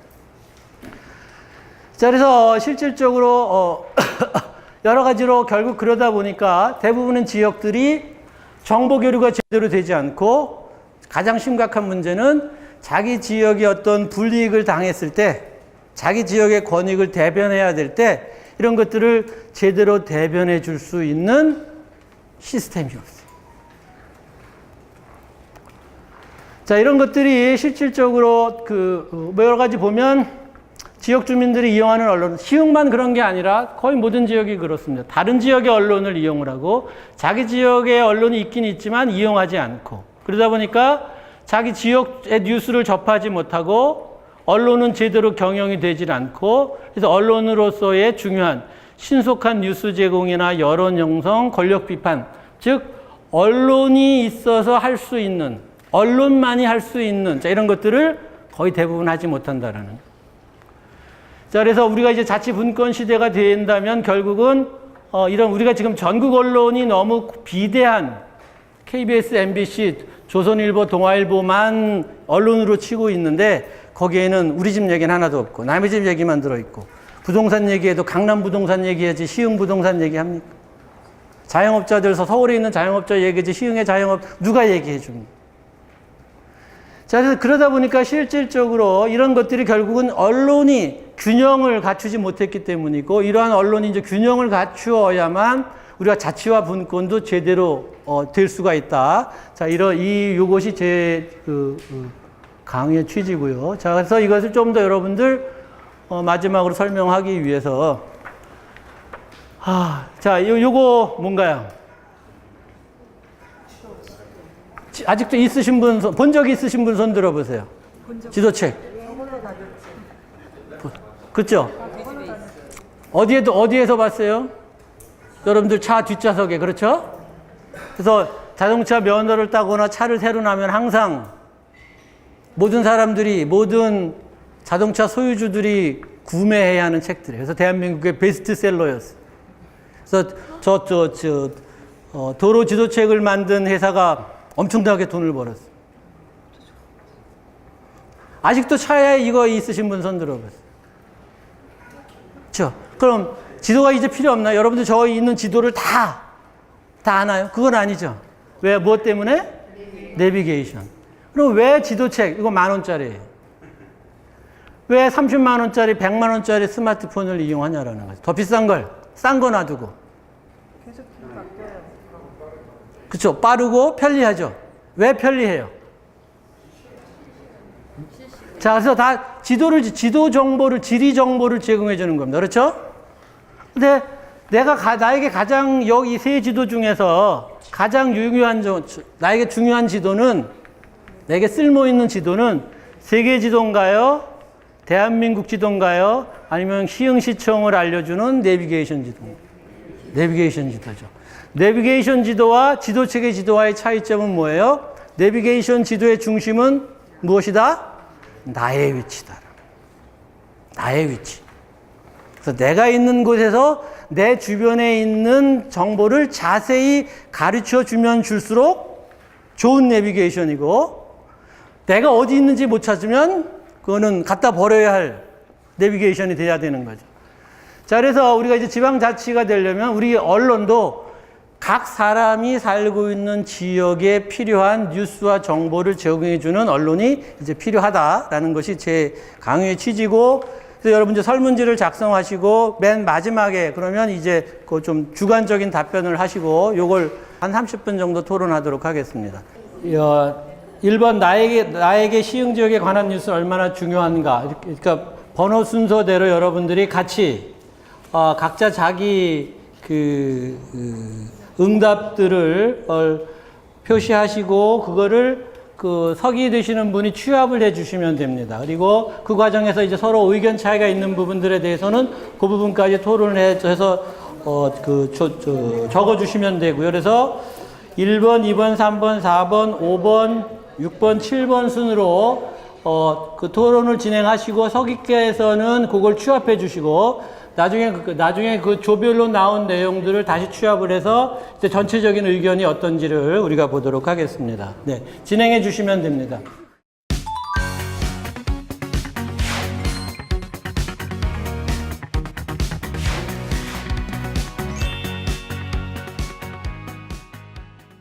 토론 결과를 일단은 각 조별로 어떤 토론 결과가 나왔는지 한번 들어보고 각 조에서 토론한 결과 한번 좀 비교해 보시면 좋겠습니다. 이 1조에서 일단은 1번 문항 어떤 결과가 나왔습니까? 네, 매우 중요 4명, 중요 1명. 그래서 모두 중요하다는데 동의하셨네요. 사실상 네. 매우 중요하다는 게 더 많고, 그 다음에 두 번째 뉴스를 주로 시흥에 관한 뉴스를 어떻게 알게 되는가? 저희 5명 중에 2명이 시흥 지역의 언론으로부터 안다고 했고요. 네. 시흥 지역의 사람들로부터 1명, 네. 기타 2명. 네. 기타는 혹시 어떤 것들인지 안 물어봤어요. 아직 안 물어보셨고, 네. 팁으로나 SNS. 네. 아, 네. 그 다음에 3번. 시흥 지역에 관한 뉴스를 알려주는 언론이 필요한가? 다 필요하시다고 했고요. 네. 이유는 지역 공동체 발전을 위해, 네. 주민자치 발전을 위해 시민이 중심이 되는 뉴스가 필요해서, 네. 그리고 5번도 같은 이유로 네. 필요하다고 생각했고요. 지역사회를 위해서는 시흥 지역의 언론이 필요하다는 데는 큰 이견이 없으시네요. 네네. 네. 그다음에 그러면 7번. 네, 7번. 네. 저희 어떻게 해야 되냐는 거에 대해서는요, 우리 주민들이 출자해서 만드는 출자해서 언론을 만들어야 한다. 시민이 주인이 되는 언론. 네. 네. 그렇게 해서 시민들의 생각과 내용으로 그 언론을 운영해야만 네. 발전될 수 있을 것 같다. 이렇게 얘기하였습니다. 네. 수고하셨습니다. 그래서 지역 공동체를 위해서 언론이 필요하다라는 데 공감하셨고, 이제 대안으로서는 지역 주민이 출자해서 만드는 지역 언론. 사실상 이런 모델들이 일부 지역에는 존재하고 있고 또 비교적 성공적으로 운영되는 곳들도 있습니다. 네. 그다음에 2조 발표해 주시죠. 2조는 총 5명인데요. 네. 그 일본의 지역 뉴스가 왜 중요한가 하는데 이제 거의 대부분이 매우 중요하다고 하셨고요. 네. 그 이유로는 살고 있는 지역의 정보가 자신의 삶과 밀접한 관계가 있기 때문이다. 네. 그리고 그것이고요. 그리고 두 번째로 지역 언론과 지역 사람들에 의해서 알게 됐다. 네. 그런 정보를 알게 됐다고 했고요. 그 다음에 지역 뉴스에 관련해서 언론이 필요한가는 모두 필요하다고 말씀하셨습니다. 그래서 지역 정보로 인해서 지역사회 발전과 그리고 편리성 그리고 올바른 상황 판단으로서 네. 권리와 행동을 함께 할 수 있다고 말씀하셨습니다. 그리고 5번째로 시흥 지역의 권익을 대변할 수 있는 언론이 필요한가 모두 필요하다고 말씀하셨고요. 네. 시민의 권리와 이익에 대한 영향력 향상과 지역 발전을 위해서 전문성을 갖춘 그런 언론이 반드시 대변할 수 있어야 되겠다.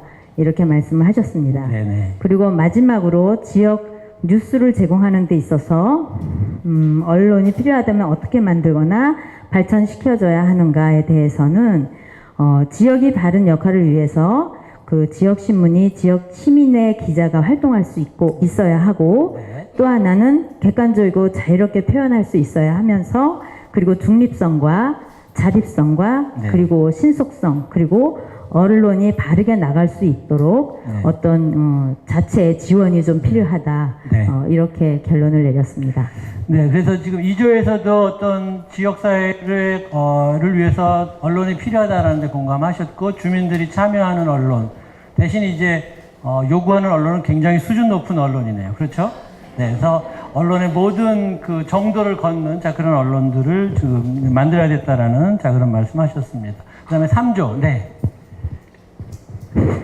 네, 안녕하세요. 3조입니다. 우리 3조는 같이 있는 분들이 다 목감동에서 오신 분들이고요. 네. 네. 첫 번째, 이제, 나에게 시흥 지역에 관한 뉴스는 얼마나 중요한가에 대해서 중요하다고 하신 분이 4분이고, 네. 6분 중에, 그리고 매우 중요하다고 하신 분이 2분입니다. 네. 그 이유는 시정 소식이라든지 마을 단위 소식을 접할 수 있어서 중요하다. 그리고 생활에 편리한 정보를 제공해 줄 수 네. 있다. 그리고 내가 참여할 수 있는 기회를 제공한다. 네.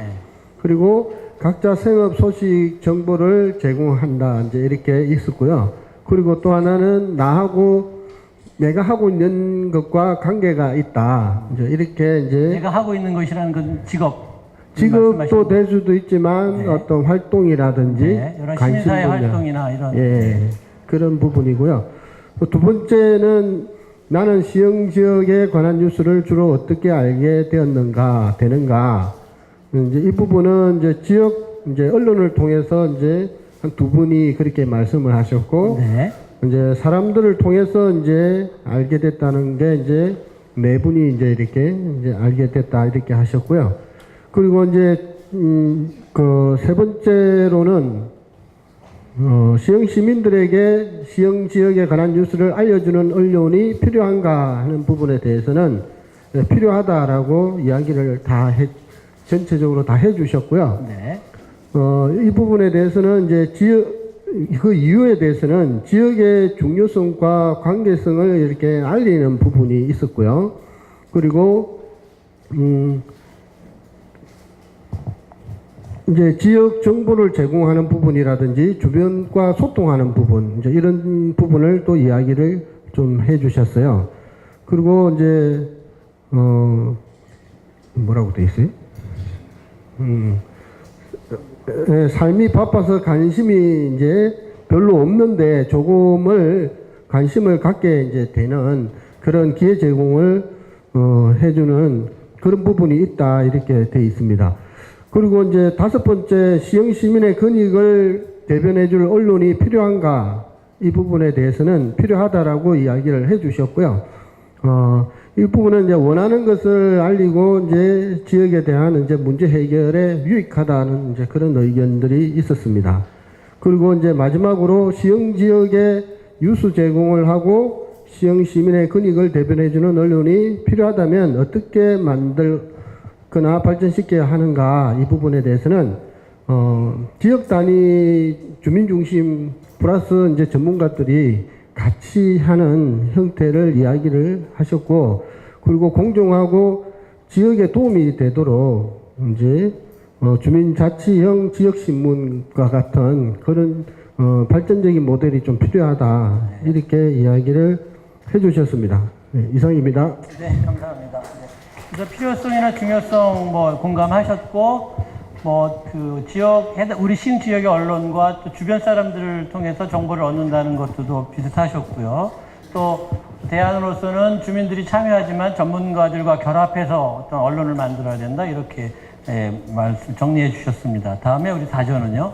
네, 사조 말씀드리겠습니다. 첫 번째, 나에게 시흥 지역에 관한 뉴스는 얼마나 중요한가에 대해서 첫 번째로 매우 중요 2분, 두 번째 중요 3분, 세 번째 보통 2분 나왔습니다. 대략적으로 중요 쪽에 많은 관심을 두고 계시고요.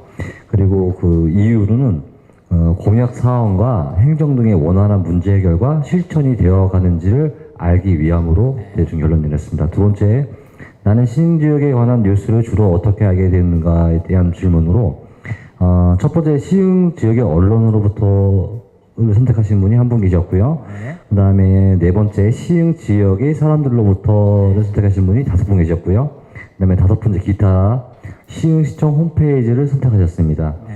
그리고 세 번째 시흥 시민들에게 시흥 지역에 관한 뉴스를 알려주는 언론이 필요한가에 대한 질문에 전부 다 그 7분 모두 필요하다고 말씀해 주셨습니다. 거기에 대한 이유는 시흥 지역에 대한 정보 습득을 하기 위해 반드시 필요하다고 대답해 주셨습니다. 그리고 5번째 시흥 시민의 권익을 대변해 줄 언론이 필요한가에 대한 질문으로 모두 7분 모두 필요하다고 대답해 주셨고요. 그 필요한 이유는 소통의 의미를 주고 있습니다. 그리고 7번째 시흥 지역의 뉴스를 제공하고 시흥 시민의 권익을 대변해주는 언론이 필요하다면 어떻게 만들거나 발전시켜야 하는가에 대한 질문으로 여기도 모두 7분 모두 필요하다고 말씀해 주셨고요. 그 발전시켜야 대한 부분은 지역 신문을 활성화시키고, 두 번째 홍보 매체나 미디어 상시 실천 가능한 뭐 홈페이지나 아니면 미디어 쪽에 유선 채널에 대한 정보 습득을 위해서 필요하다고 말씀 주셨습니다. 저희 이상입니다. 네. 예, 감사합니다. 그래서 사조에서도 중요성이나 필요성에 대해서는 공감을 하셨고, 또 대안에 있어서는 좀 더 다양한 미디어들을 활용을 해서 지역 주민들이 서로 의사소통을 하고 특히 이제 소통의 중요성을 강조를 하셨습니다. 근데 제가 그 강의에 포함시키지는 않았지만 이제 뭐 실질적으로 지역사회에서 한 의견을 갖기는 쉽지 않습니다. 지역사회 갈등 요인도 굉장히 많고, 그런 지역사회 갈등을 해소하는 역할로서 지역 언론의 역할도 매우 중요한데, 지금 그 부분을 좀 언급을 해주신 것 같습니다. 네. 다음에 5조. 네. 예, 5조는 그 조언이 3명입니다. 설문지 1번에서 나에게 시흥 지역에 관한 뉴스는 얼마나 중요한가라는 질문이 있었는데요. 저희는 중요하다라고 하시는 분이 2명 있었고, 네. 보통이다라고 하는 분이 한 명 있었습니다. 2번, 나는 시흥 지역에 관한 뉴스를 주로 어떻게 알게 되었는가 질문에 대해서는, 언론보다는 시흥 지역의 사람들로부터 듣고서 알게 됐다는 분이 2분 계셨고, 그 다음에, 지역 언론이라기보다는 시에서 만든 그 지역 소식지, 뷰티풀 시흥을 통해서 오히려 더 많은 정보를 얻을 수 있다라는 의견이 하나 있었습니다. 3번은 시흥 시민들에게 시흥 지역에 관한 뉴스를 알려주는 언론이 필요하다는 이유는 무엇인가인데요. 당연히 또 필요하다는 의견이 3분 다 똑같았고, 필요한 이유는 뭔가 지역 정보를 알아야 시흥이 좋아지거나 바뀔 수 있다. 정보를 모르는데 어떻게 바뀌느냐라는 그 의견들이 좀 있었습니다. 5번은 시흥 시민의 권익을 대변해줄 언론이 필요하다면 그 이유는 다들 필요하다고 말씀을 해주셨고요. 대변해줄 사람이 언론이 필요한 이유는 일반 시민의 힘으로는 정보를 알 수 없거나 얻을 수 없는 것들도 많고, 설사 정보를 안다 해도 해결할 수 없는 부분들이 많이 있을 수 있기 때문에 그런 역할을 해줄 그 대변 언론이 필요하다는 의견이 좀 있으셨고요. 네. 마지막 7번에서는 시흥 시민의 권익을 대변해줄 언론이 필요하다면 어떻게 발전시켜야 나가야 하는가 부분인데, 이 부분은 언론을 만들고 제작하고 평가하는 과정에 시민이 반드시 참여를 하는 방식이 좋을 것 같고요. 그 다음에 시민의 다수 의견이 반영되고 대변됐는가를 늘 모니터링 해야 될 것 같고, 조금 더 발전한다면 아까 출자 같은 것도 말씀하셨는데, 출자나 협동조합식으로 그 언론을 만들어서 우리 시민이 주주가 되거나 또 조합원이 되는 그런 게 되고, 먼 얘기가 되겠지만 혹시나 정말 이 언론이 더 잘 정착이 된다면 나중에 이제 교수님도 아까 광고 이런 문제도 중요하다고 말씀하셨는데 광고 수익이 발생하고 그러면 그 출자원 또는 조합원이 시민들한테도 단 얼마라도 광고 수익이 돌아가서 그 언론이 잘 이렇게 자생할 수 있도록 하는 역할 그런 게 또 필요한 것 같습니다. 네. 아주 잘 정리해 주셨고, 대안도 아주 수준 깊이 논의를 해 주셨고요. 그래서, 제가 그 길게 설명할 수는 없지만, 아까 말씀드린 어떤 조합 형태, 다양한 형태의 지역 언론들을 지역에서 만들 수 있는 방법들이 있습니다. 사실상 지역 신문 하나 만드는 데 들어가는 자본은 조그만 식당 하나 차리는 데 들어가는 비용보다도 훨씬 적게 들어갑니다. 요즘 컴퓨터도 필요 없고 그냥 사무실 의자만 있으면 될 수 있고요. 인건비 정도만 주면 되는데, 실질적으로 이걸 잘 못하는 이유가 뭐 여러 가지 요인들이 있습니다만, 어떤, 언론으로서의 어떤 전문적인 기능들을 잘 갖추지 못하고, 제대로 훈련되지 못하고 교육받지 못한 상태에서 이제 섣불리 신문을 만들다 보면 신문의 질이 떨어지고, 그러다 보니까 지역사회에서 외면당한 이런 부분들이 있는데, 그래서 그런 부분들에 대한 대안으로 서울의 일부 지역에서는 이제 말씀드린 대로 조합 형식으로 만들고, 시민 참여 형식으로 만들고, 이렇게 하면서 조금 나름대로 시도하는 것들이 있습니다. 그래서 앞으로 우리 시흥에서도 좀 그런, 우리 오늘 교육받으신 분들이 좀 씨앗이 되셔서 그런 모델들이 좀 나올 수 있다면 좋겠습니다. 네. 다음에 우리 6조. 네. 네, 6조입니다. 저희는 교육 내용에 관계없이 자유토론 방식으로 했는데요. 네네. 이제 시흥 지역 뉴스라고 하니까 네. 일단 제 개인적으로 보면 저희 동네 소식도 잘 모르는데 네. 옆 동네 월곶에서 오신 분도 계셨는데 엊그저께 좋은 축제를 했다고 하는데 전혀 모르고 해서 지금 그 시흥시 전역에 대한 뉴스보다 각 동네 뉴스 위주로 뭔가 만들었으면 좋겠다라는 서로 각자 동네 얘기를 필요성을 가지고 얘기하고 마쳤습니다. 네. 예, 듣다 보니까 굉장히 그 다른 주에 대해서 죄송하게 생각이 드네요. 굉장히 전문적으로 고민하고 노력해 주셔서 저희 개인적으로 고맙다고 생각합니다. 감사합니다. 네, 네, 감사합니다. 네, 그 다음에 7조는 한 분 남으셨는데, 네. 예. 저는 주민자치를 18년째 하고 있는데요. 교육을 와서 이렇게 받아보면 진짜 우리 교수님처럼 참 잘하시는 교수님이 계시고 또 엉뚱한 교육을 시키는 분이 계시더라고요. 오늘 우리 선생님에 의해서 박수 한번 줄까요? 예, 진짜 진심으로 감사합니다. 예, 제가 그냥 이거 읽어보고 느낀 대로만 제가 발표하겠습니다. 나에게 시흥 지역에 관한 요소 얼마나 중요한지 여기에 대해서 뜻이 진짜 매우 중요합니다. 왜냐하면 제가 그 시흥 신문을 좀 많이 봅니다. 동사무소에 있는 걸. 그거를 봄으로 해서 어느 동네는 발전되고 어느 동네는 주민자치를 이렇게 발전시키도 이렇게 하는구나 해갖고 진짜 이 신문이 우리 교수님 말씀대로 매우 중요해갖고 이게 발전이 된다면 시흥시는 경기도에서 1등이 가지 않을까 이런 생각을 하고요. 나는 시흥 발전에 관한 요소를 주로 어떻게 알게 되는가? 이거는 저는 신문 아니면 제가 일하다가 동사무소에 가서 이런 일이 있습니다. 한번 같이 갈까요? 해서 알고 있습니다. 그러니까 시흥시 톱 뉴스 이런 식으로 신문을 배부를 해주신다면 뭐 각 동네 위원장, 부위원장 예산이 많으면 각 동네 위원님들 하나가 돼서 행사할 때 가볼 수 있는 이런 그런 뉴스 기회를 주시면 더 발전이 되지 않을까 이렇게 생각합니다. 그리고 3번 시흥 시민들에게 시흥 지역에 관한 요소를 알려주는 언론이 필요하다. 예, 필요하죠. 필요하다고 생각합니다. 네. 왜 필요하냐? 모르면 못 가잖아요. 그리고 어디가 발전됐어요? 주민자치위원회에서 정왕산동이 너무 발전을 많이 시켜놨는데 유수도 안 하고 견학도 한 번도 안 갔어요. 저희들이 이때끔. 초기 때는 갔습니다. 정왕동에 가서 이렇게 주민자치를 해서 이렇게 발전을 시키고 이렇게 있구나 했는데 이 세월이 갈수록 그런 견학이 없었습니다. 근데 그런 견학도 어떻게 합니까? 유수로 인해서 아니면 거기에 대해서 주민자치과에서 뽑아서 그 유수를 각 동 위원장이랑 회의할 때 좀 보게끔 만들어지는 게 유수 아닙니까? 예, 그걸 좀 바라고 있습니다. 그리고 그 다음에 4번 시흥 시민들에게 시흥에 관한 요소를 알려주는 언론이 필요하다고 했는데 당연히 이것도 필요합니다. 우리 모든 우리 시흥시 국민들이 다 알고 하나의 소통이 되면 누구든지 다 이해하고 따라올 수 있는 그런 요소가 필요합니다. 그 다음에 5번 시흥시민 권익을 대변해주는 언론 필요하다. 이것도 당연히 필요하죠. 저는 시흥시에 세금을 내니까 시흥시가 어떻게 돌아가는 내용을 다 알 수 있게끔 해주시면 부족한 데는 뭐 스스로 채워주는 주민들도 있을 것이고 또 이게 또 뭐 이거 너무 했다 하면 또 이렇게 발언하는 주민들도 있을 것이고 이게 참 오늘 너무 교육이 좋은 것 같아요, 선생님. 예, 저 발음, 예, 그리고 그 다음에 6번 시민 권익을 대변해줄 언론 필요하다.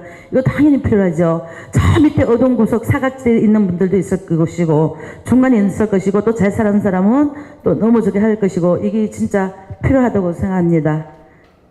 그 다음에 7번 시흥 요소 제공, 시흥 시민 권익을 대변해주는 언론이 필요하다.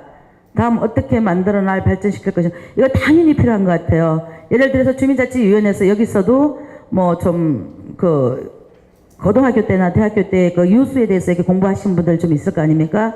그런 사람들을 찾아서 우리 그 시흥 시민을 위해서 앞장서서 신문을 하나 정도 만들어 주신다면 더 큰 경기도에서 1등하는 시흥시가 되지 않을까 이렇게 생각합니다. 이상입니다, 네. 교수님. 네, 감사합니다. 네, 뭐 정리를 하면 필요성이나 중요성, 지역 언론의 중요성에 대해서는 다들 공감해 주셨습니다. 오늘 이 강의 들으러 오기 전하고 듣고 나서 많이 달라지신 것 같아요.